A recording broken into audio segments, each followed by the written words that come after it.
Everyone, चला तर माझी पहिली नारायणपेठ साडी ती तुमच्याबरोबर शेअर करणार आहे. तसं तर ही साडी आणून झालेला आहे महिना, पण मी अजूनपर्यंत त्याला ओपनच केलं नव्हतं.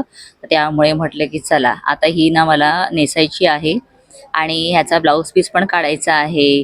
तर त्यासाठी म्हटलं की आज याला आपण ओपन करूया आणि व्यवस्थित पाहूया, कारण याच्यातलं ना मी खूप पदर वगैरे काहीही पाहिलेलं नाही आहे. खरं तर असं झालं की ताई वगैरे गावी गेले होते ना, त्यावेळेला फक्त व्हिडिओ कॉलमध्ये असं फक्त बघितलेलं आणि ताईला सांगितलेलं मला ग्रे कलरमध्ये एखादी साडी घे.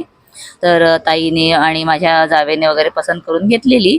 तर तेव्हापासून आणून ठेवलेली साडी जी ना अशीच कपाटात ठेवलेली होती, प्लास्टिकमधून सुद्धा बाहेर काढली नव्हती. आणि आज आता मी ओपन केली. ग्रे कलरला रेड कलरचा बॉर्डर ना एवढा छान वाटत आहे. आणि फक्त ना मला एक जरा असं वाटलं की जी पदर आहे ना तो थोडासा अजून डार्क असायला हवा होता, ते अजून छान आणि सुंदर वाटलं असतं. तर हे पहा, आता जस्ट ओपन केली, त्याच्यावरती टॅग सुद्धा काढलेले नाही आहेत मी.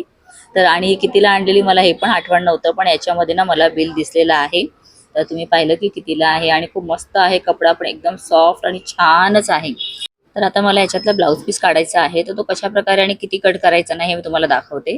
तर मी नॉर्मली अशा प्रकारेच करते की 4 फोल्ड करून ना आपले स्लीव्स जेवढे आहेत त्याच्या अकॉर्डिंग आपण त्याचं मेजरमेंट घ्यायचं. म्हणजे आपला स्लीव्सचा खांद्याकडचा भाग असतो ना, तिथला भाग घ्यायचा, तो किती रुंदीला आहे आणि तशा प्रकारे कट करायचं.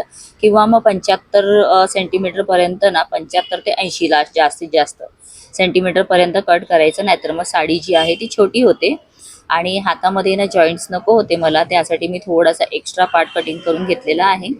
आता अशा प्रकारे त्या ब्लाऊज पीस कट केलं. विचार केला की आजच ना ब्लाऊज पीस कट करेन, पण अस्तर नव्हतं म्हणून असंच ठेवून दिलं.